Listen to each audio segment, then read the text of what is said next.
Hey, what is going on, guys? Today in this video, we're going to take you behind the scenes. We're headed up to Lady Lake, Florida for a tour of Obsessed Garage, and we want to share the vision with Jeff Permanian, the owner and founder of JTR Speakers. We want to share with him the vision of Obsessed Home Theater. Now, this video was filmed a little while ago, just now getting around to finishing up the edit, but we wanted to bring you inside. I told you from the beginning, we're going to bring you along our journey as we build out Obsessed Home Theater, and I could not be more excited. Let's dive into it. Yeah, so 2017 was when I sold the first products.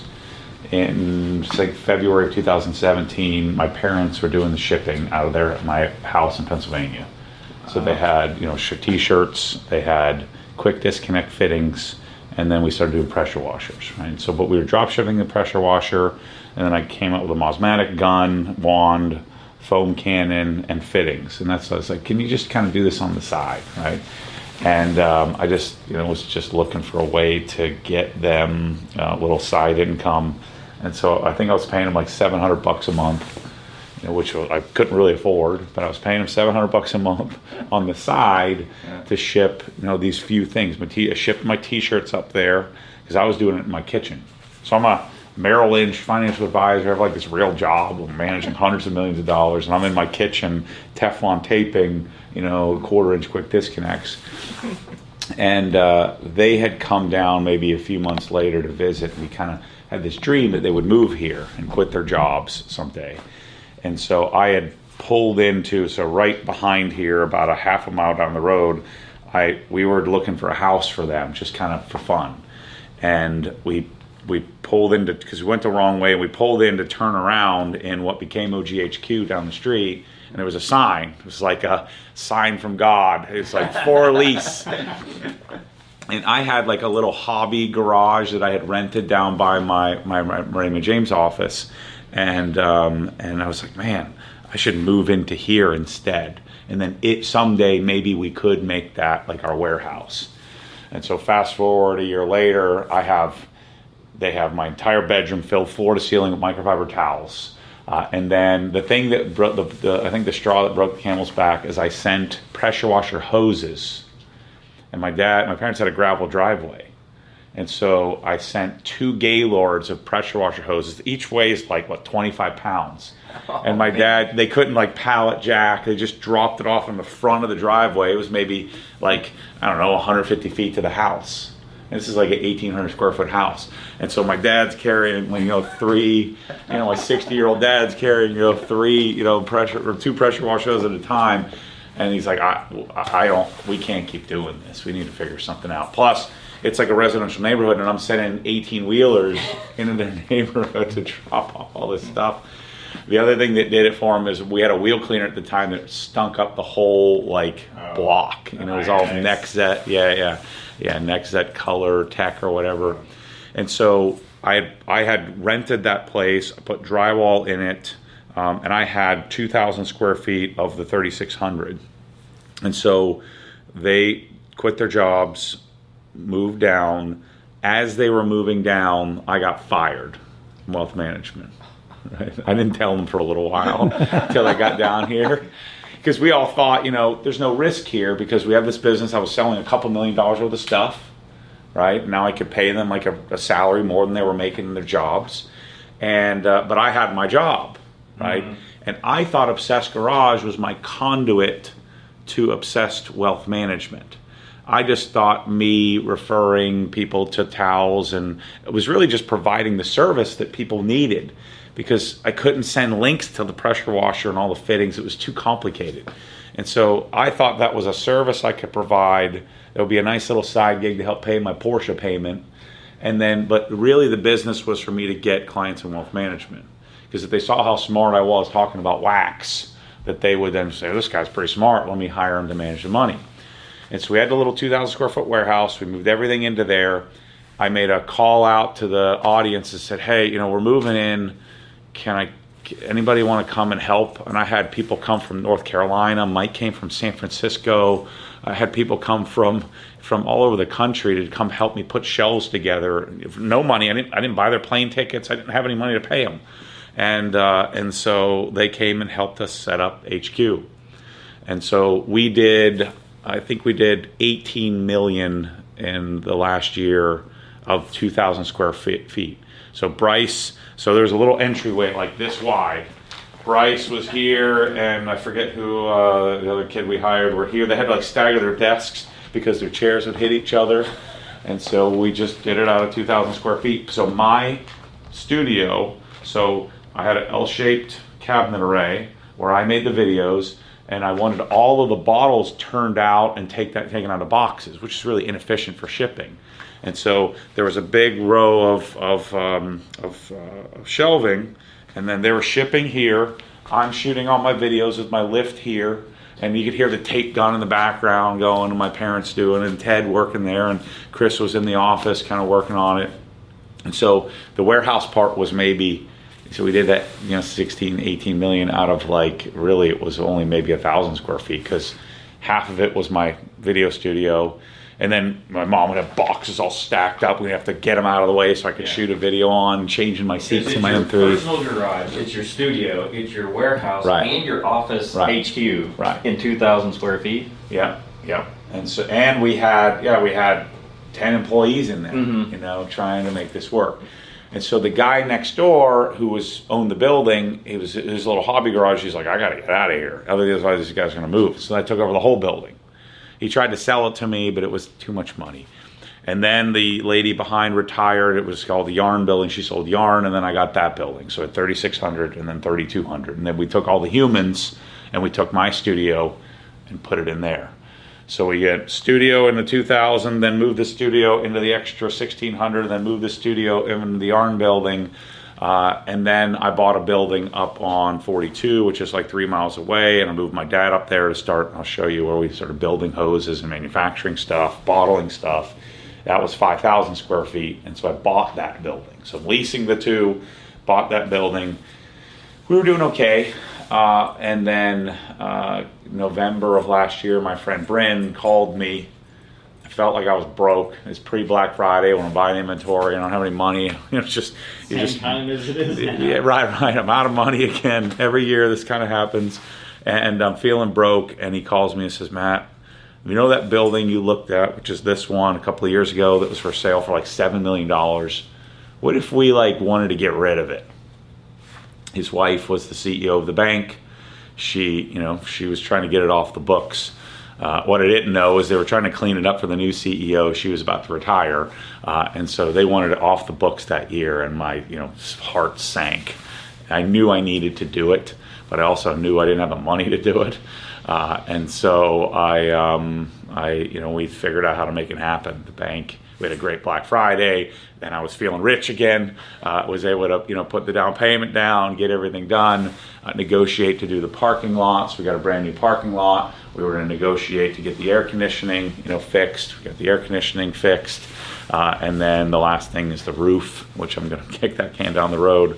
And so I was able to finance the thing and get into the building. So now what you see is 25,600 square feet. So I went from two little 3,000 square foot buildings and then a disjointed 5,000 to 25,600, but blue skies and boat houses. And this was built in 2005 with 1995 style, because that's the Villages. This was a banking ops center. And so they had like 150 employees in here. And so they were doing all of the operations for Citizens Bank, which has now become a pretty sizable bank. And they moved down to the new section of the Villages.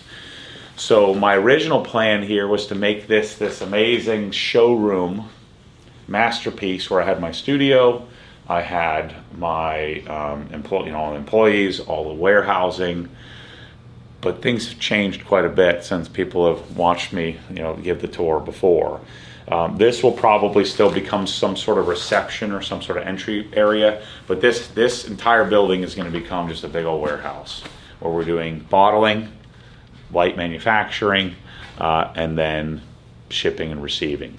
We are now the exclusive distributor worldwide for press-all bottles. I'm probably going to become the exclusive distributor for Merca polishers, exclusive distributor for a myriad of products in the future. So instead of us getting I don't know, a couple of pallets, we're getting 2-3 containers coming in at a time. And then the plan here in the Villages is to build a install team or multiple install teams. So for home theater, for garage, for outdoor kitchen, for really anything that I'm interested in, this will be the hub for the shipping and receiving, at least as long as I can make it work for that. The problem with this is we're 12 feet clear. You know, we really need to be, you know, 28 or 32 feet clear. But that sort of warehousing doesn't exist here. And so if I wanted to build, so the bank people, who were friends of mine, they told me to rebuild this building is going to cost them $10 million. I bought this building for $3 million. And so to replicate this, so I have to do a lot of work to get this to work for what I need it to work for, but it's going to cost a couple $100,000, maybe $500,000 to get this to what I need it to be for the next 4, 5, 6 years. And then I can solve the problem down the road when I'm doing $200 million and I have to build my $20 million, 32-foot clear, 4-pallet bay height, facility. But for the time being, what I recognize is that I carved out 3,000 square feet for my state-of-the-art studio where these cabinets are supposed to go. I was carving out area to do for all the employees, for the garage design, but that's not going to work. And we're going to take you down and show you Middleton, what the plan is. This is going to need to be a giant warehouse, a pure function, pure manufacturing and putting stuff together. So this area will probably become reception. I think we'll maintain conference, so we'll probably keep a conference room here corporately, so we have a place to go. But some of the things we're doing, so you notice there's Trevor's kind of working through the building, taking off the wallpaper. So step 1, take the wallpaper out. Step 2, patch the walls. Step 3, paint the walls. Step 4, change the lighting. Step 5, then start to take rooms out one at a time. And I'll show you kind of what that entails. But take rooms out one at a time to get to the place to where we, have the space to expand and grow. So this here, right now, is where all my humans are working. So the plan would be to likely move them all. So this is where we do garage design. And so there, some of them come in on Saturdays. Brooke works Saturdays, and what you take off Monday or Sunday and Monday. Yeah, Sunday, Monday. So you can see, like we are, where she's working on a design proposal for somebody. We're doing full 3D rendering. We're drawing out garages, and then providing people resources. Any given time, we have, say, 100 garages at a time we're working on. So the goal in home theater, so my evolution in the garage was car soap, pressure washer, microfiber towels. Now I have a car washing package, then a wheel cleaning package, and then a full detailing package. And then, I need some flooring, and then lighting, and cabinets, and tools. Now I have a whole garage package. And then I have the tools that go in the cabinets, and we have the light switches and the lighting control. And so now we can design a garage from start to finish, from paint color to light switch to each individual drawer. So what I pitched Michael doing in home theater is to go, we're going to start with speakers and receivers, and then cabinets, and then screens, and then projector. And then we can make a family room package, and then we can make a home theater package, and then we can build full design. Where we're designing garages from scratch with our style, with our curated line of products, and telling people. So when we do a garage, we have some choices. We call it basic, advanced, ultimate, good, better, best. But there's a general style that people are looking for. There's one best way to do things. And so we're providing people that resource. And so with Obsessed Home Theater, the goal is to do that same business model, that same plan, where we'll have a team. They have a team of 5 people. We'll have a team of 5. We'll grow to a team of 5 or 15 or 20, where we're then designing home theaters as well, from dedicated to family room to distributed audio to the whole house, right? And do it in the way that Michael and I like. Do it the way that people just want to be told what to do. What should I buy? What should I get? Give me a few choices, but don't make it so paralyzing that I don't know what to do. That's where JTR comes in, because you make we think the best speakers in the world. And so for that certain specific, niche that we're looking for, we're going to tell them, and part of what the exercise we're going to go through, You have the 10s, the 15 or 12s, the 15s, different subwoofers. Which one do we suggest and why? And then providing resource around that. And so Brooke spends her whole day, and the whole team spends their whole day designing garages based on that. And you can see here's a garage that they'll export into a proposal and then send it out to people so they can see what they're buying. We put on a pallet, ship it out the door. We'll work with contractors, we'll work with architects, but generally speaking, we're able to teach the people through video. They come in educated already. They sort of know what they want because we've shared with them what to buy, and it's a really great experience for the customer. And we really don't charge anything for that.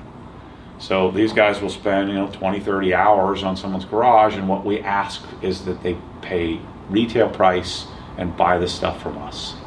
And largely, people do that. And so the plan here, all of this will go down to the design studio. So upstairs will be national, international design.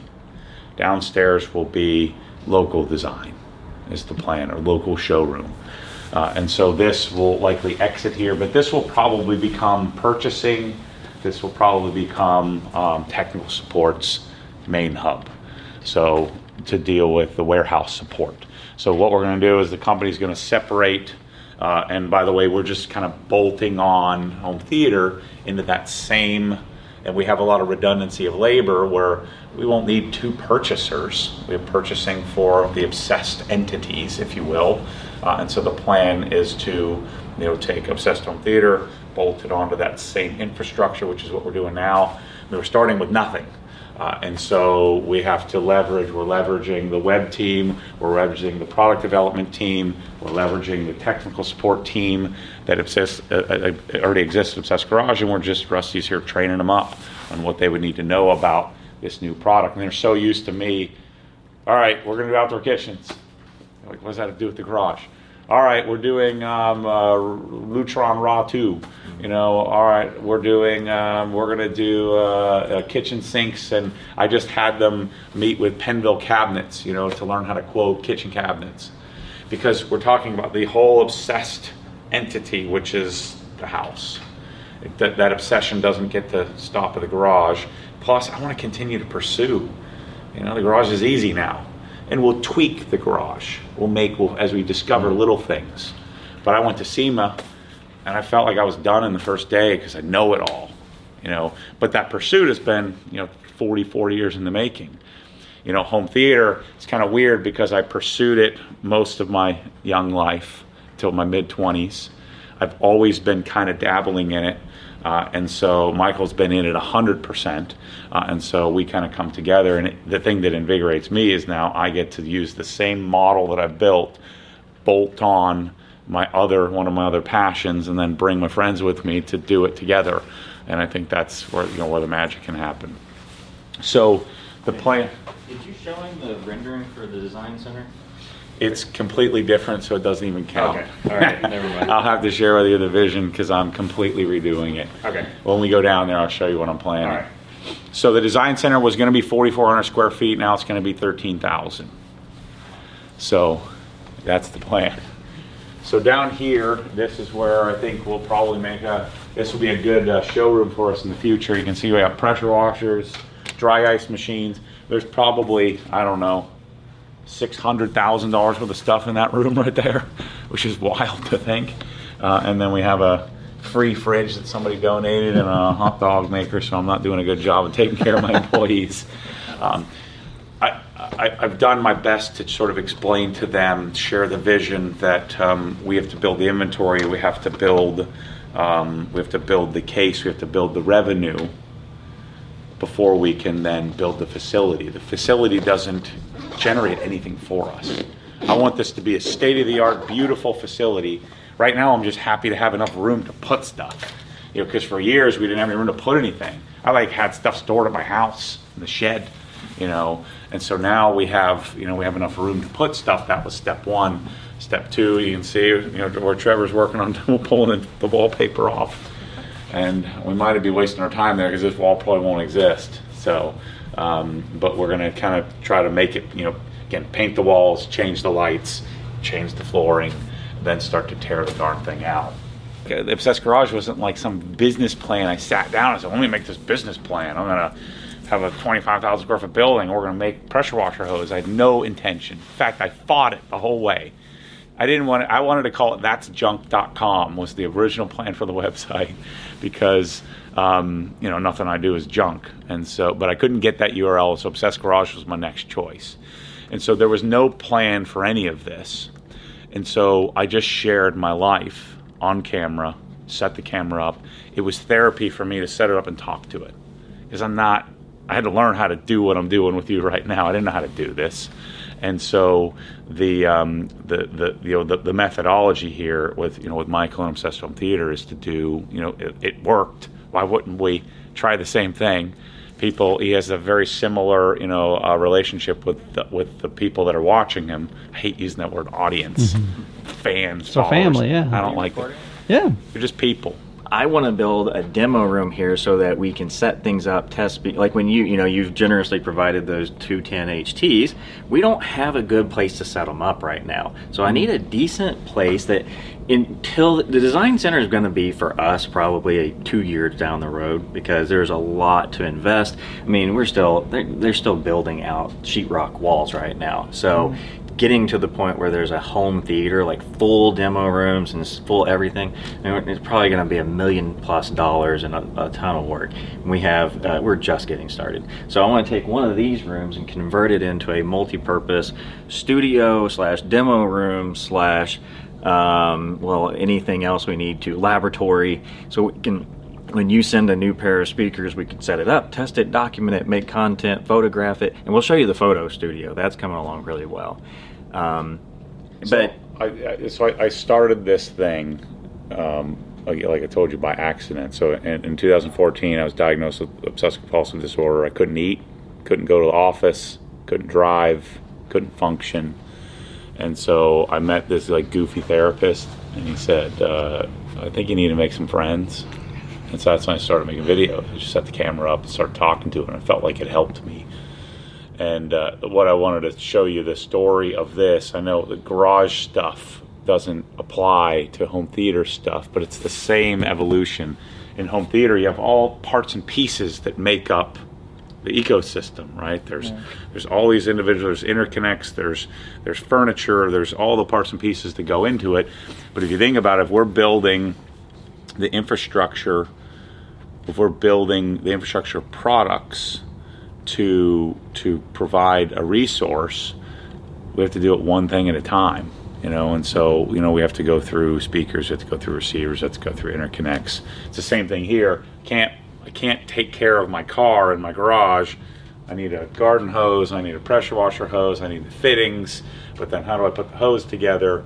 And then we'll discover things that, like what we talked about, you and I talked about before. Well, what happens if we sell 10,000 of these speakers? How can we make them?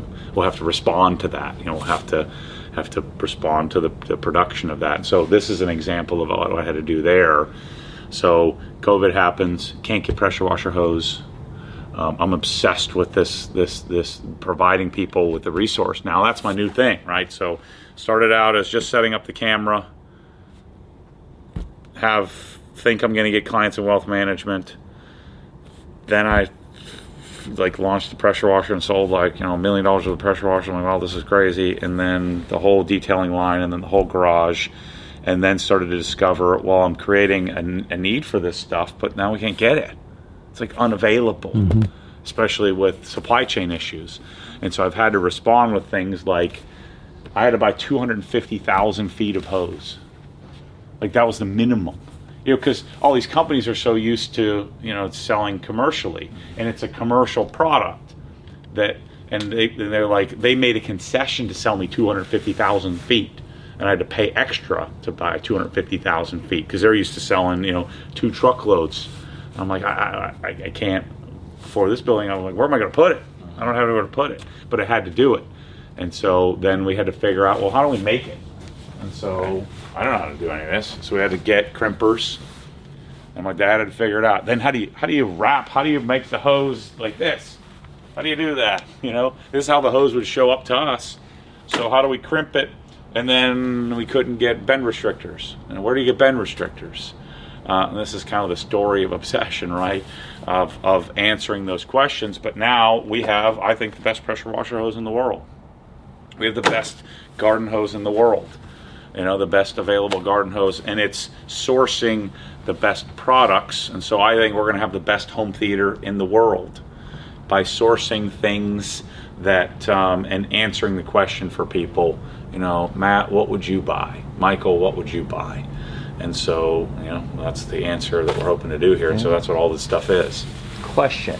So the one major difference between home theater and a garage is in the garage you have the things you want to put in there, you figure out where you want to put everything, you do your layouts, you do your CAD drawings, and everything's hunky-dory. In home theater, you still need an engineer to figure out the acoustics of the room, put in the diffusers, the absorbers, figure out the isolation. Are you going to hire those people to do it? I didn't know if you're going to outsource. In the beginning, we'll outsource, just like I did. I outsourced my pressure washer hoses. I outsourced the electrical. I outsourced, and now we're going to show you the Middleton studio. We're going to be installing stuff here. I thought you were just a distributor and you bring it in, but which is why I wanted you to be able to come see. I didn't want to do it. I had to do it. You know, this is the simple thing, right? We put, you know, labels on our buckets and labels on our bottles. The next step that we're going to be doing is bottling. You know, it's funny, I went to Griot's Garage. You know, I'm sure you've heard of Griot's Garage, giant company. They had 2 bottling lines. They do millions of bottles a year. We've done hundreds of thousands of bottles out of this machine by one, hand by hand, you know, one at a time. So now in that room back there, I have 2 more of them. So this is a product right here that we get from B&B Blending. One of the things that happens in detailing, your proprietary blend? Sort of. Not really. So to answer that question, what everybody does in detailing, what lots of people try to do in electronics and home theater, you want a private label. I think that's very disingenuous. I'm not a chemist. I'm an enthusiast. I'm like enthusiast actually is deeply insulting to me. I'm not insulted by many things, but hobby or enthusiast, that's for losers. But did you have them create your own blend, I guess? So what happened is, let me give you an example on this Decon soap. Chemical Guys, other really big companies, on Walmart all over the place. Chemical Guys made a soap called Chemical Guys Citrus Red. It's amazing soap. It's great for stripping waxes and sealants and preparing your car prior to polishing. And we, all us, hardcore detailing people were buying this product for many years.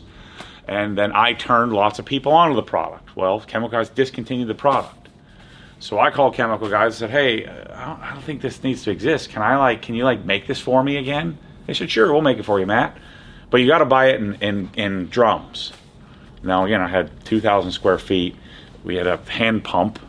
And so I got 4 55-gallon drums. I got to figure out what to do with this. I didn't have a bottle. I didn't have a label. So I got an inkjet printer and bought some Avery labels, and I printed OG Decon soap, and I came up with an idea. I said, I don't know what to do with this. I'm going to hand number these. So I took 4 55-gallon drums, and my dad and I pumped it into bottles. I put the little label on. If any of the soap got on, the label just fell off. And I numbered it, and I hand addressed them, and I numbered them like 1 to 500. I sold it in 22 seconds. You know, the whole 200 and whatever, 20 gallons of product. And then we had to figure out, then we had a follower say, Matt, we see you hand pumping it. I'll make you one. If you just pay the cost, I'll make you a pumping station, a digital pumping station for awesome. You. And so he made this for me and sent it to my dad so we could actually pump it. And so then Chemical Guys is like, well, they're trying to get rid of me. You got to buy a tote. We don't want to do gallons of this anymore. So I'd buy a tote. 275 gallons. 330, yeah. Okay. Yeah. I think this is a 275, and then normally they're 330. I was like, fine, I'll buy the tote. And then a few months later, they said, we don't want to make this anymore. And so my buddy Jimbo Balaam, who's the Auto Detailing podcast, he saw that I was struggling with it, and he said, look, I know the guy who made the original soap. It's a company called Project. He used to work for Warner Chemical, who made it for Chemical Guys. He'll make it for you. And so then I called him, and then he's like, yeah, I'll make it for you. I said, but it's not acidic, so it shouldn't be called citrus. It's actually alkaline. And then when you decon things, normally people think of purple. Let's make it purple. I don't need it to smell like anything. And let's call it OG Decon soap. And so everybody knows where it comes from. Everybody knows what it is. It's not some proprietary thing. It's a chemical guy's product. This product over here, OG Drying Aid, there's this company in New Jersey, this weird guy had this product that my brother-in-law sent me a bottle of. I threw it right in the trash. And then I did a podcast with these pro detailers, said, Matt, you got to get a hold of this. It was like, what was it called? Topper from this company in New Jersey. I'm like, all right. My brother-in-law just sent it to me. I threw it away. I thought he was an idiot. I threw it away. And so my dad pulled it out of the trash and had it at his house. He was using it. I didn't know. I said, can you tell Bob to get me another bottle of that stuff? He said, I have it. I'll bring it to you. And so we started using it, testing it versus the drying aid we were using before. And so I called the guy in New Jersey. I said, man, this stuff is amazing. I want to adopt this. How much of it can you make? First of all, what's your story? And he lied to me. He told me this story of how he's making the product in his back, and he blended up. And somebody had sent me a message saying, Matt, that guy's just buying it from B&B. And then he just gave me this song and dance. I wanted to help him. I didn't want to buy it. I didn't want to manufacture it. I didn't want to bottle it. I just wanted to buy it. And, and yes, I wasn't going to get a good margin, but I just wanted to buy it from him. Because he freaking lied to me. I'm like, I can't do that. The other problem is the product was unstable because it put scent in it and they put a color in it. And so it was pink. And I'd taken off my front bumper of my car and I had some staining. I'm like, man, we got to get the color out of this. So I found the manufacturer, B&B Blending. It's a house product, a house recipe that they sell to anybody. It's called Slipstream. And so I called up B&B and said, can I take the color and scent out of this to make it more stable? And so that's where that product comes from. So nice. The plan, so I didn't want to have OG Drying Aid. I didn't want to do this. So this is Obsessed Garage Drying Aid, right? I didn't want to put my label on it. I didn't want to do this.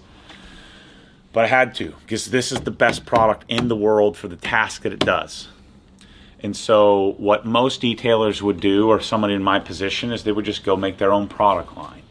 My argument is this product is kind of like JTR. You've caught lightning in a bottle, right? Your life circumstances, the relationships you've put together in your life, your engineer mind, all the culmination of events that have come together to make you and to make the product that you've made is like catching lightning in a bottle. Could Rusty, Michael, and I go make our own speakers somewhere and sell a bunch of them like some other YouTubers have done? Yes. Would it be once in a lifetime lightning in a bottle?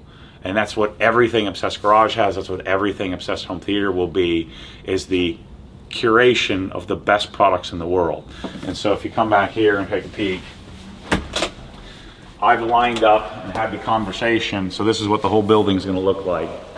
So I've had a conversation, much like I've had with you, with CarPro, Meguiar's, Griot's Garage, Koch Chemie, all the best chemists, chemical manufacturers in the world. And this is going to be our bottling facility. This was going to be my studio. Rusty talked me out of it. So this was going to be our state-of-the-art, all those blue cabinets. We're going to go in here. We're raising the sprinkler system up. This is what the whole building will look like eventually. But we're going to build my wash bay here and dry ice studio and do this secretive, on-camera, state-of-the-art facility in the back of the building in the middle of Lady Lake. Instead, we're going to build this right in the town where everybody can see it. But this now is going to become our bottling area. So I went to CarPro and I said, look, I'm buying your product. I buy it pre-bottled. I'm buying it with your label. And instead, what I'd like to do is buy it in totes. And I want to co-brand it. I want to co-brand it Obsessed Garage, CarPro Eraser. So I want both of our brands on the bottle. I want to be the first person to ever do that. What everybody else does is they build the Matt Mormon detailing line that is my master chemistry, and you make up some sales pitch, which irks me. I don't like that. And so we're going to have total product. Eventually, we're going to have massive bottling machines, and we're going to be bottling the best products in the world in a bottle that's matching. Because one of the problems is, if you look at all the different, McGuire's and CarPro and Griot's Garage, all their bottles are different. It looks terrible. And so this is going to become our bottling and manufacturing section. The reason why I want it in here, we'll eventually put a door, a roll-up door in here. This is a fire-rated concrete block wall. Keep all our chemicals in here, isolated from the rest of the building. We may end up having to do a different HVAC system in here. But this was going to be my shrine to Matt Mormon. Instead, it's going to be a full-on production facility where, even though we're 12 feet clear, 15 feet to the ceiling, I think we can accomplish a lot. This is about 3,200 square feet here. So imagine, you'll see you went in the warehouse briefly, but imagine this in every area of this building. Right. As we start to pull things down and lift up the sprinkler system, then there's a lot of room for racking. So all this stuff, it's almost like pouring oil out on the floor. It just spreads. Right. But once we put that in a bottle and stack it vertically, there's going to be a ton of space here. So step one, move all of that that's in there in here as much as we can. Get pallet racking and all that in here, so we'll be able to get the lion's share of what's out there in here, and then start to tear the ceiling out and tear that out. It's $15,000 to move these sprinklers. So every room is going to cost me $15,000 to $20,000 to move the sprinklers up. Wow. You got to get permits, you got to get approvals, you got to put more heads in, you got to do all kinds of bull crap.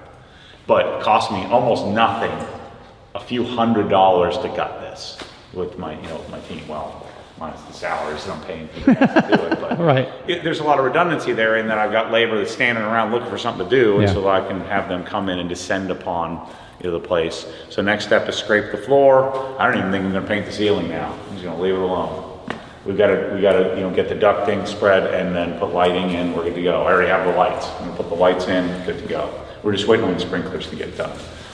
And so eventually this will become filled with bottles, bottling, labeling of co-branded products of everything that I sell. So to put it into perspective, P&S Iron Buster, a 16-ounce pre-bottled, pre-labeled bottle retails for $15.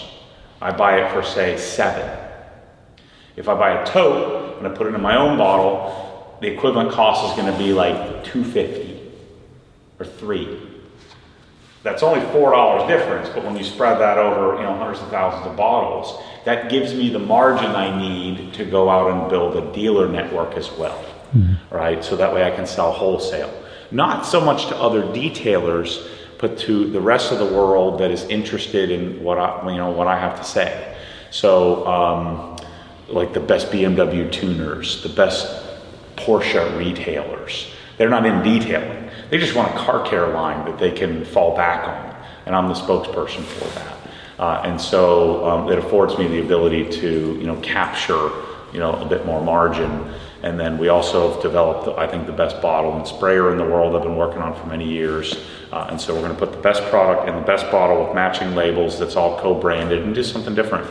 You may have saw that at my house last night. On that wall to the left, did you see the rack of all the bottles lined up? So that's what he's talking about. Yeah, they're made in Czech Republic by a German company that I discovered. But in order for me to get one of those bottles, I had to pay like $110 to get one just to see if it was any good. Right. And I bought 3 of them, $110 each, and 2 of them were junk. And one of them was kind of good, but it didn't really work. And so I've had to work for 4 or 5 years to get it to work the way I want it to work. Yeah.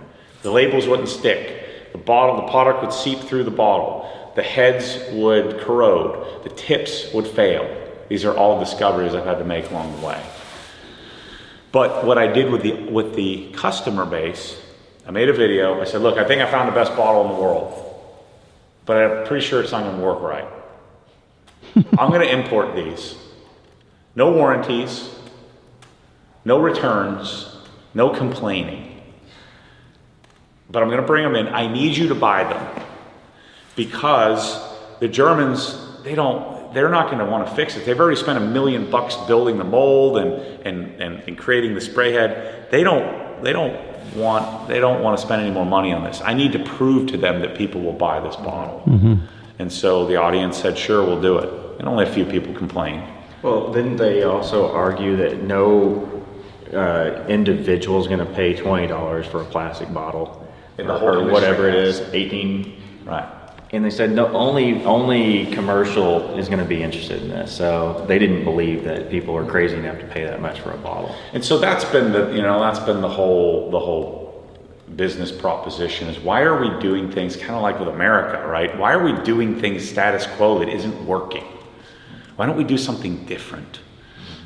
I believe that people would pay for a spray bottle because it's what they're interacting with.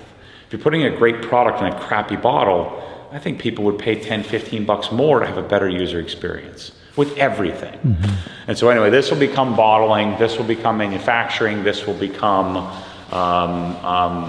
the starter place for that, and then we'll just expand out. But I think I'll keep this wall. This is all block, and so I'll keep this wall intact. And so this was a major pivot. This was going to be $1 million studio with Rytech doors. And this was going to be my video hub, where I was going to make all my videos and show people the state-of-the-art stuff. I didn't realize it. I was kind of heading down this path. Rusty's sitting in that office over there. He's like, I don't want to overstep here, but something's occurring to me. Why are we building this studio in the back of a warehouse when we're going to need this space for JTR speakers and JVC projectors? And all the other stuff that you're doing. We're going to need every square inch of this place. My long-term goal is to buy that, Fort Knox storage, and then that would feed this facility. So those Krenzla pressure washers that are back in the cafeteria area, I called Krenzla in late 2016, early 2017. They told me no. Nah. Yeah, we don't need any more e-commerce. I freaking hate that word, e-commerce. It's a bunch of 50-year-old white dudes that don't know what's going on with the world, that are cock blocking their future progress. I hate that. And so I call a company, and they're like, nah, we already have our e-commerce set up. So no, I'm telling you, we're doing something different here. I'm in people's living rooms. I have a showroom that gets hundreds of thousands of people a month, or 1 million people a month through my showroom. What's the biggest showroom in the world get? A dozen people a month, 2 dozen, 3 dozen people a month through their showroom. And so I have this showroom called YouTube, and then I have a passion for your pressure washer. Let me sell this darn thing, please. No. Please? No. All right, then I got another company that said yes. And they're competitors. Well, they said yes. Okay, I'll say yes. And so I was just happy to be there. So I got crappy margins, like 12% margins or something like that, and they're just happy to be at the table. Remember, I wasn't going to be Obsessed Garage. Obsessed Garage was just my conduit to get clients and wealth management, right? And so Krenzla was doing a couple million in sales in the U.S., but they've been in the U.S. for like 20 years, and the company that's represented them had done it for a really long time. I had no idea what would happen. I think I've sold like 60 million worth of Krenzla pressure washers. They've sold at least 3 times that. I didn't know that. I didn't have any protections in place. All I did was create the super highway through the rainforest for all the competitors to just cruise right on through. And so we made, inside of this really small niche, we made Krenzla sort of a household name. It's the Porsche of pressure washers. And then the same thing happened with the original version of that drying aid bead maker, and the same thing happened with many other products that I didn't have any protection on. I didn't know. I was just, please, Jeff, please let me sell your speakers, please. And then we make the speaker go viral inside the niche, and I make everybody else rich, and then I get screwed. So what's happened is, not only did I not get any payment or credit for the product going out to all the other retailers, I couldn't get it. So imagine, you make this product go viral, and then they're out of stock. And so I can't sell any of it, because they're too busy divvying it up. I had one time where I got a pallet of guns. It was like this big, pressure washer guns. I had 1,000 on order, and I got a pallet of, say, 300. And one of the warehouse people forgot to take the note off of it. And my direct copycat competitor, it said, took 100 guns for Joe Blow's, a company, off of my so I had 1,000. They only gave me like 300 or 400 of my 1,000. They took 100 of mine. My 1,000 were already sold. They took 1,000 of the gun that I made exist. They took it off of my pallet and sold it to my competitor. Gave it to my competitor. And so that's the kind of stuff I've had to deal with. So now Build Hamburg comes through me, all of it in North America. Somehow Canada's gotten snaked in there. I'm supposed to be all of it, so I gotta figure that out next. And so now all this product, so I'm making Touches. Touches is a great product. Lots of people already knew about it, but it just needed that bump, that catalyst, right? Lots of people already know about, JTR, but we need that catalyst, right, to create that bump. They haven't had anything better. They get a sound bar. They can't imagine going back. They get a nice pair of speakers. They can't imagine going back. They get like a really nice set of, a full dedicated calibrated theater. They can't imagine going back. So if we keep on this path, a $4,000 on-wall pressure washer system, I can't imagine going back. It was a difficult thing to convince people to buy that. Yeah. And you can't do anything else with it. It's terrible. You can't clean your driveway. You'll be there all day. It only has 1,000 PSI. It doesn't do squat. And then a lot of people, they're like, man, I can't imagine spending $4,000 just for my car. But then once you have it, forget it. You can never go back. Because they've just never had a better experience. Once they've had that better experience, then they can't imagine going back to a $2 toothbrush. And so I want my customers to walk in here and see it, touch it, feel it. This isn't pretty, but it serves the function. So. When you get a warehouse and you have a bunch of products, I think we have 2,200 SKUs. You need help, but you can't get it because you can't afford it, right? So you need somebody to teach you how to purchase. You need somebody to teach you how to barcode. You need somebody to teach you how to set up the algorithm. What happens if someone buys this and a 50-pound pressure washer? How do you quote shipping on that? Because I'm curating products, there's all these different brands. This isn't like one brand where I'm representing and retailing a brand. Here's Microfiber Madness. This comes out of the UK. This is 2 different coating companies. This is coming out of Germany. That is the US made, and then that's German made, and that's Italy made. So I got this stuff from all these different companies. When you're curating a product, I can't go to a company and say, look, I need better margin, I need better margin, I need better margin, because I'm only selling like one other product. And then imagine me trying to convince them, I don't want all of your other stuff. I just want this Colonite. I only buy one product from them. That's it. It's the only thing. G-Technic, I buy 3 products from them, or 4. I mean, I had to convince them to do that. And so when I convinced them to do that, my margins are not as good. And so I asked the audience in the beginning, look, I'm going to try to provide you as much value as possible. I can't do free shipping. It doesn't work. I can't pay the person to put it in the box. I can't pay the lease or the rent on the building. I can't pay to keep the lights on if I have to also pay for shipping. And so I asked people, and I'm sure we lose a lot of business from this, I asked people, look, I know you can buy most of this stuff anywhere, but I'm going to ask you to pay retail pricing and pay for shipping if you value the source of the information, if I was the source of that information. So honor the source. But now we've gotten pretty sophisticated where we pick 6 orders at a time. So our software generates that. They're barcode scanning. So we can do, we have automated cycle counts, and we had to make this all ourselves, make it all up ourselves. So now we've eliminated several jobs. We've eliminated several steps. We receive product in, we scan it in, they put it on the shelves. We have overstock up top, and then picking stock down low. We have ABC inventory. The product heads that way for our packers, and then our packers are actually doing the confirmation. They get a green light if everything scans out properly, so they scan a second time to make sure we didn't mispick, and then that's cut down on error substantially. Before, when we started, every single picker needed to know every single product, and they were pulling up pictures from like, or my video to see, oh, what fitting goes with that Karcher pressure washer package that's 18 pieces. And so we've had to kind of build that all out. It seems very simple, but what ends up happening with a warehouse, you start with something crude, and then it becomes its own sort of living organism that you continue to improve a little bit each day.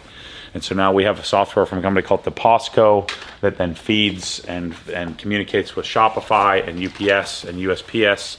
And so we can bolt on our home theater stuff to that same setup. Rusty's been working months negotiating with the POSCO to get them to bolt on the same barcoding, the same software. Eventually we'll end up with, the plan is around the back. We would end up with a motorized conveyor. Right now there's a lot of manual labor.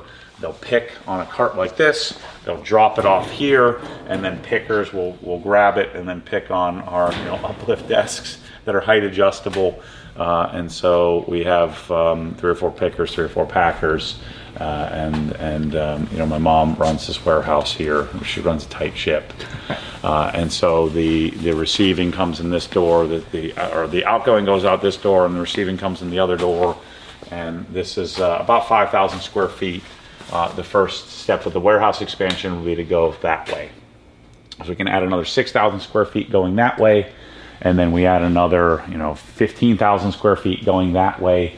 But eventually we'll just take out one door at a time, one wall at a time is the plan. And we're going to need that for home theater as well. But clearly we have space. We just have to make it happen. Yeah, I mean, you're using 1/5 of the building. Yeah. For warehousing. Correct. And we're going to go, and so 4/5 of the building will be for warehousing now. Originally it was going to be, I think I earmarked 15,000 square feet because this was going to be my showcase, of everything. Mm-hmm. And so with the design studio plan, we're going to pull pretty much all of that out of here, and we're going to go, 22,000 to 25,000 square feet is going to be for a warehouse is the plan. Mm-hmm. And then the goal would be to, buy the storage facility behind. So let's say when the containers of bottles and containers of material come, they'll go there, and we'll get some high-speed forklifts running back and forth. And then from there, who knows what happens?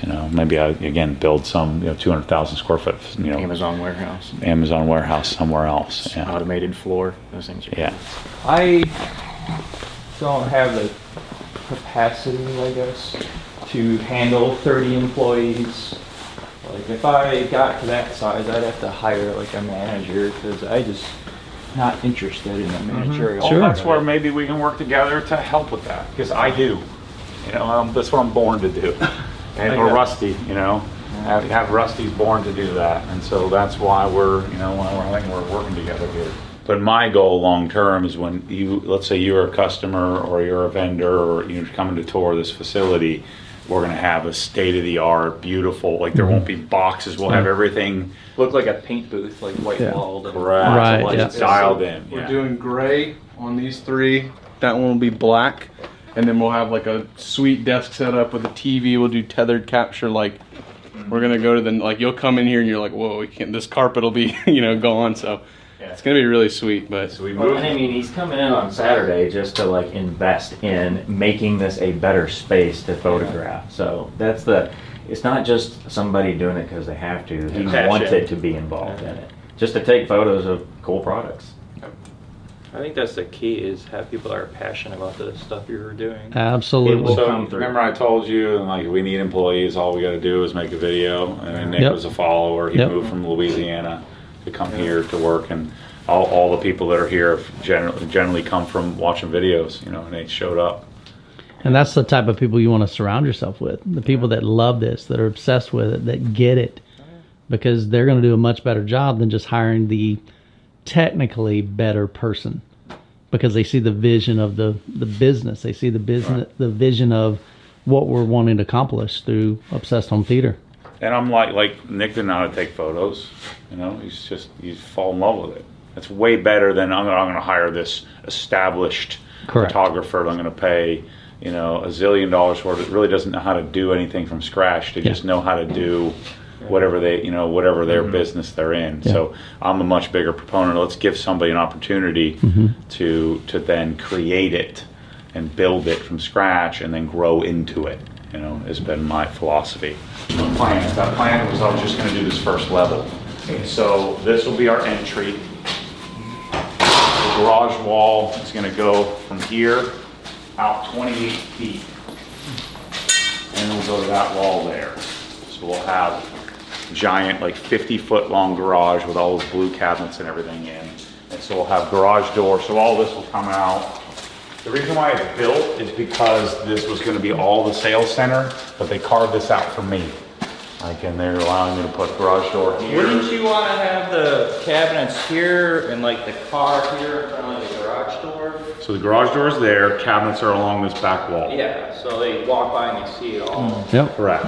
Switch tracks flooring, my cars will be in here, lifts, the whole thing. Lighting. It'll all be lit, and it'll look like what I was planning to build up at the main building. And you could put in a door here and then go right into the movie theater. Well, what I'm going to do, we're going to go right through here, and then that'll be the kitchen and the family room. So I want it to feel like a house, and you're walking through a house. And so that's where I don't think we'll be building a dedicated theater here yet. We'll probably lease other space and then build a dedicated theater space. And so back here is where the wall's going to come to here, and then I'm going to build Michael, how big is your kitchen. 13 by 19. Oh, you use about 13 by 19 with 4 That's true. seats. So we may be able to pull that off. Yeah, I mean, if they're just walking in here and just Yeah. do a quick demo, Yeah, that's a good point. get the flow. I mean, they're already coming in here. So there'll be outdoor kitchen, closets, garage. I've got to display all my different cabinets and all that stuff. Audio, video, everything will be shown in this facility here. I wonder what they end up doing for. If you have a 98-inch TV on the one wall with a couple of like the new JTR speakers on either side, so they have something to see when they walk. Jeff's catching the vision, Matt. Yeah. And so I've got to draw this whole thing out of exactly what I'm going to do. Oh, they finished that wall. I hate why do they put the freaking wall in the middle of the glass?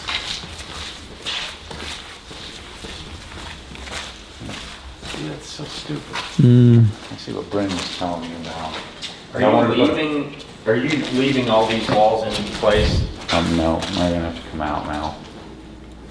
All this is going to have to come out because I need it to come out to like here. So why are they continuing work on it? I don't know. Not my problem. Garage. More garage? Correct. So it'll go from this wall all the way halfway through that room. It'll be 54 feet long, 28 feet deep. So I need this wall. This wall's at 22 feet, so I need this wall to come like 6 feet. So it's gonna have to come out. Kind of stinks. I was gonna make do with it, but now I'm building my.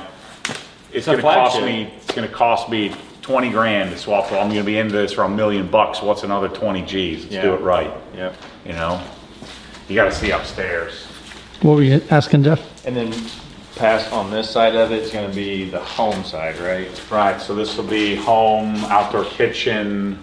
I'm envisioning family room kind of set up here into like a big great room like most homes have here. So you have your kitchen, island, kitchen, sectional couch, 97 OLED, JTR speakers, like a 5 channel Atmos surround, something like that. High-end appliances, Wolf, Sub-Zero, Cove. Yeah. Outdoor kitchen. I think it's a non-functional, but an outdoor kitchen that would have Evo grills and or Evo cooktops. So I was planning on doing design down here because I'm going to move the garage. Design's going to go upstairs. So if you want, when you'd go jump on the elevator and you would go upstairs to then go meet with somebody. I think that makes design. perfect sense because you want the prime real estate to just all be. showroom. So you're walking into your house, your dream house, through the garage, into the kitchen, into the back patio, But it's all contained in this building. And then they say, I want it. Well, right this way, sir. You take them upstairs. You give Let's them meet the engineering There are team. somewhere between 75 and 100 models in the villages, which we'll have all the plans for, and everybody knows what model they have. And so we just sit them down. Oh yeah, you have the, you know, the home run model. You go upstairs.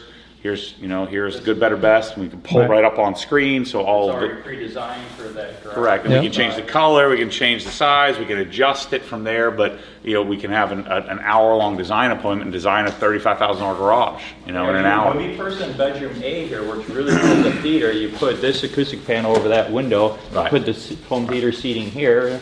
And so what I want to do here, because this is Obsessed Garage, Obsessed Home, we won't be ready to do full home theater installs and all that stuff for quite some time. This will start to whet the appetite. Hey, we do sell this stuff.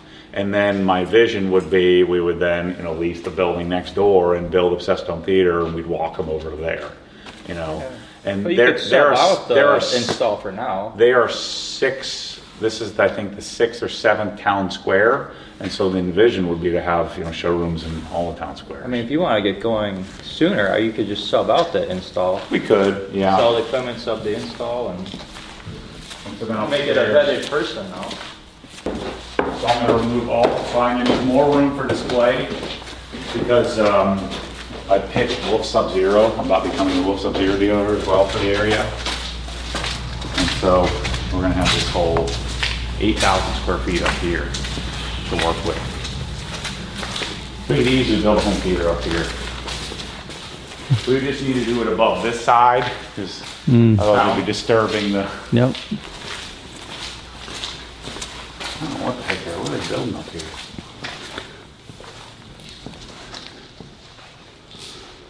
So, yeah. I gotta figure out what I'm gonna do with this. What I'm hoping to be able to do, I'm hoping to take the bottom floor, have these locked down, take the bottom floor, build that out. 6 months later, take half of this. 6 months later, take the other half of this. That's what I'm hoping to negotiate. And the elevator will be right there. And so, imagine on this building a big sign that says Obsessed Home and Obsessed Garage. And then we'll also have several homes in here that'll be destination homes that people could come and Airbnb. rent. Yeah. So you And can check out so- the equipment and use So it. yeah, if you're national, you're coming, you're in, you know, I don't know, Utah or something, and we're designing your stuff. Come here, stay in one of the Obsessed, you know, destination OG homes, and you come over here and meet with the design team. And so we'll do more showroom up here. This is where we'll have all our like floor samples and different colors and different cabinets and all that up here, as well as all my creatives, so all my humans, the website people, the product development people, they'll be here. And my house is like 150 yards that way, you know, so I'm here as well. So I had no intention of doing any of this. I was going to do all of this in my building, but with all the products we're going to become the main representative for and all the deals I'm putting together, I'm going to need every square inch of that space and then some. And so this becomes a very public showroom where it's going to be open to the public. We're going to be open 9 to 9 every day, 7 days a week. Nice. You know, it's going to be awesome.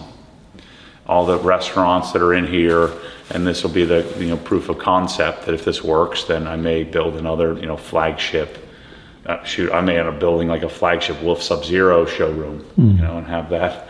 I may have a flagship, you know, home theater only showroom, a flagship garage only showroom. Who knows, you know? So that's my plan. And we have the captive audience with the village, you know, with the villages. I like the idea of having the whole house under one roof. And because when they walk in, they might be walking in for the garage Yep. Right. and realize there's stuff there they didn't even know they needed. Exactly. It's the whole point. I provide solutions if to you problems. put separate buildings everywhere, they won't get that though. Well, but eventually, all under one right, roof, right, this right. is. I think this will be always my flagship spot, and then we can sprinkle that in other places, possibly in the future. Yeah, do one of these in every major city. Let's take one at a time here. This right now is, I want to have a really cool garage, and I'd like to show it off, and so that's what I'm starting with. I want to have a really cool home theater, and so this is what I'm starting with. Then also envision having out back, we have like 10 golf carts, and I've got 12 homes that are in the Street of Dreams, right? And it's John and Betty want to show off their garage that we built. And so, oh, you want to see the cabinets in blue? Yeah, we got them. John and Betty's got them. You want to see them in red? Tim and Sally have them. Let's jump in the golf cart, and they're cool with it. And they gave us a garage code, and we can go just open up the garage and show them. That's the plan. So, and then this will be just pure action, stuff happening all the time. Last night they hosted the 4A football state championship. There's freaking cars everywhere. And so imagine when people are here for restaurants, they're here for work.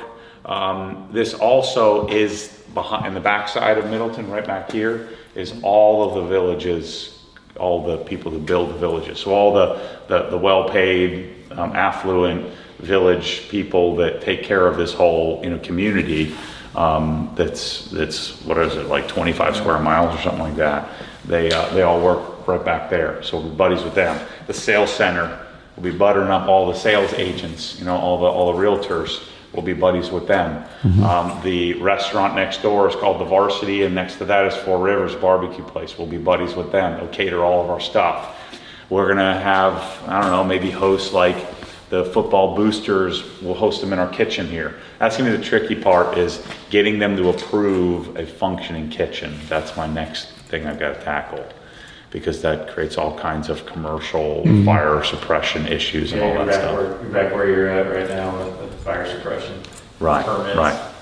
Luckily, I'm working with the villages, they'll get it done. So. Well, if they can cook food next door, I'm sure they can figure out how to do that here. Yep. So I'm gonna try to take this on, and the nice thing about it is like the bathrooms and plumbing and all that stuff's built out. I just gotta work within that, footprint to save myself a lot of money to build this thing out. So I'd envision here would be design, local and national design. So they come up the stairs. It may make sense to do it next to the elevator. I'm not sure yet. I gotta think this through. Where we have additional show space, common space, meet with people. Different additional show space would be better over there, because by the elevator, you bring the customers up, you show them the different colors, and then bring them in the design studio. Yeah, you always want to walk them to the back. Make them walk through all the stuff they may want to buy. Put the milk in the back. Yeah, you always put the milk in the back. Yeah. Matt, what is the total square footage of this? Both? Is 8,000, and it's like 8,200, and downstairs is like 44 and change. So. Wow. Almost 13,000 square feet. And that's no warehousing space, it's just showroom space and office space. It's a lot. Yeah. Where's the motorcycles? It's gonna be really expensive. So that's the vision for us, getting people, foot traffic. It's also the only town in America that still reads a newspaper. Everybody gets a newspaper, so we'll be running full page ads in the newspaper in perpetuity. Facebook is huge here. Once we start getting the garages, people share it in their Facebook groups. Every village, there's hundreds of them, they all have their own multiple Facebook groups, that's where they all learn about what's going on. And so we'll contribute to them through our customers that get the garages done. And once it spreads, just imagine that the garage is the gateway to all this stuff for us. You walk into the garage, or people have their garage door open, and they see this well-lit, I'm going to run down to my house down the street and show you what that looks like. Or you've seen Rusty's. Imagine that just being garage door open in a cookie cutter town like this. I'm like the darn talk of the town here. Well, and so there's this interesting dynamic I've experienced just a little bit of, and you'll see this in other places. But there is a keeping up with the Joneses element where there's fads and trends. So if one person does one example I saw was like pattern concrete, they put like a big star in the driveway. Well, before long, if like 3 houses do it, the whole street does it. So if we get 1 or 2 people, or get some like nucleus of people, what's the right word for that? Anyways, once you get enough, then everybody wants to copy it. Well, if you're really looking at all these families, you probably want to remarket the home theater as multi-purpose or video room, or try to come up with something, because all these people nowadays want the multi-purpose room. They want to play video games. They want their golf simulators. And you'd be surprised how many customers I have that have the golf simulators in their theaters. Yeah. You know, and they have the rated screen that they can hit their golf ball at. You know, it's... I didn't know that was a popular thing. I would never hit a golf ball in my theater. Not in a million years. Yeah. We're like 60% of the way done with the garage. Like the spider shelving just got here. I got a specialized stunt jumper. All XTR and... Oh, nice. Yeah. So, You better bring these bikes up by my house. Come up to the mountains. yeah, I need to. I mean, I have a house in Helen, so up in North Georgia. That's where I mean, that's where because I ride this bike here. This is what I ride at Santos Trails, which is 110. This is the gravel bike I just got. I should have brought my mountain bike. This one's pretty sick. There's actually a really good mountain bike spot in Ocala. So the concept would be, you know, when I open up the garage doors, when I get this all done in the next couple of weeks, with my pressure washer and all that, to have, you know, have this kind of dialed in, everything. And so we're doing the pressure washer system on the wall. I'll have the rest of the slat wall done. I'm actually cutting the main door in right there underneath the mini split. This is air conditioned as well. So in about 2 weeks, I should have this sucker done. We actually put a wall in. This garage was really deep, so I put a wall in to make a mudroom because I needed this flat wall. So I added this. I'm so close to getting this thing done. So we put this wall in, and then I made a mudroom. So this will be a mudroom area. I took the air handler that was in that corner and put it in the attic. I created attic access. You know, just kind of tearing this whole darn place apart. So then, just wants everybody to love me. So I did the whole house in tile, but they wouldn't do the stairs. So they only did the stairs in vinyl, you know, bull crap. And so I just got the stairs coming, costing $3,000 to do that, $4,000. But now they're at least tiled and slid. Yeah. Curious to see what you think about this space. Because this is where we're gonna do like his JGR theater. I can't wait to get this thing put together. It's gonna be sweet, dude. Without having closets, it's been a freaking disaster. So I want to have office theater. Want both. And so what I'm going to do, and I don't want a projector, 97 OLED will block out the window, 97 OLED. Maybe 215s in the corner. I was going to do all 110s up here, but after hearing Michael's theater, I want to do it for real. So in the wall here is the attic, and we have 22 inches, so I can fit. Ours ones. I want to do 2400 ULFs. Okay. So I want to do, we're gonna, you know, so it'll fit into the wall, right? So we'll box it out. And Is it so, like both sides? And Matt had a question about heat. Like how much, You don't have to worry about it. don't you have to worry? Because it's going to be like hot attic just on the other side of the wall and not a ton of clearance space, like an inch around. so I'm going to do single row or single couch. I'm going to do 2400 ULFs in the front and the rear, right, in the wall. Two 215s, RMs. Yeah. right, floor standers. I think he's talking about the 215 Center channel, just RTs. do on a, you know, on a mount of some sort, right? Another 215 or like a 210? I don't know. What do you think? Probably a 210. It's always better to keep the front three the same. But Yeah, well, I mean, I got the room. I can do it too. You know, just look ridiculous, but I got That's what a dedicated theater room's for. and then I'll do 110s on the side, right?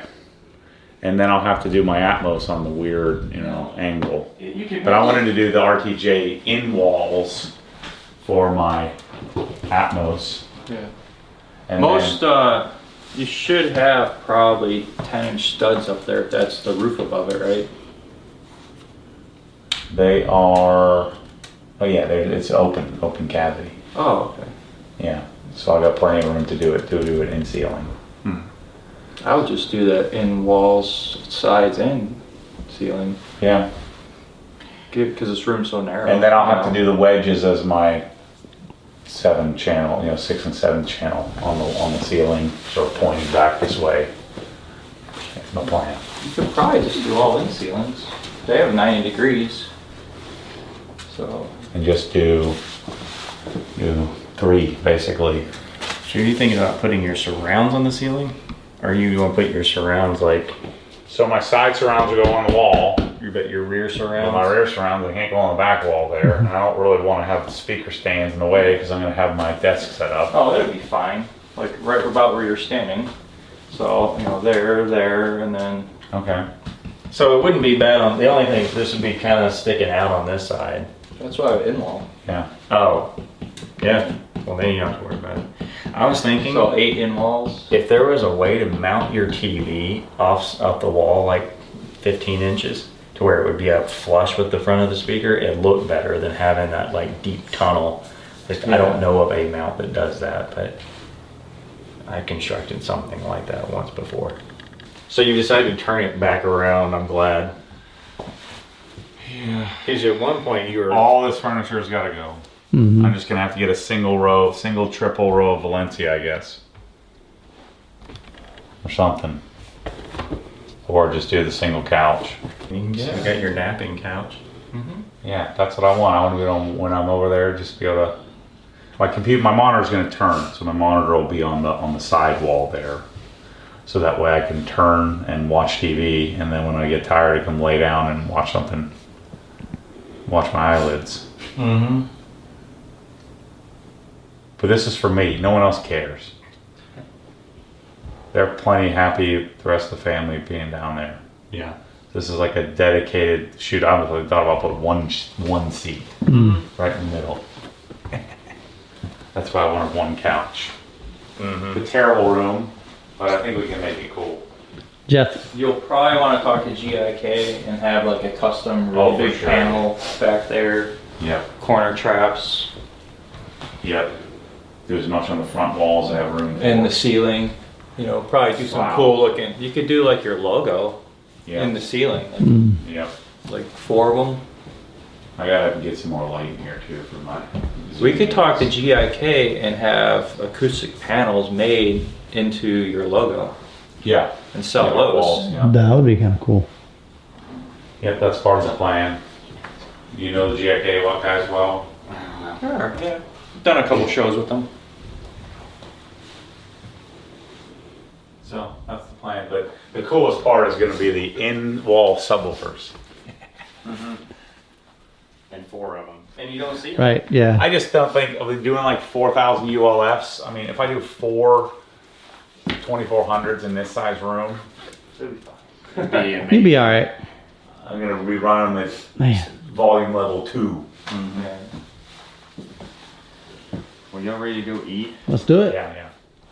Well, as you can see, we are up to some exciting stuff at Obsessed Home Theater. We could not be more pumped for what we've got in store in the near future and the plans that we've got. We just wanted to bring you along the ride. I wanted you to see the inside, get the inside scoop of what we're doing, what we're looking at, some of the vision behind Obsessed Home Theater and where we're headed. And so we could not be more excited, and we're super, super grateful for your love and your support throughout this process.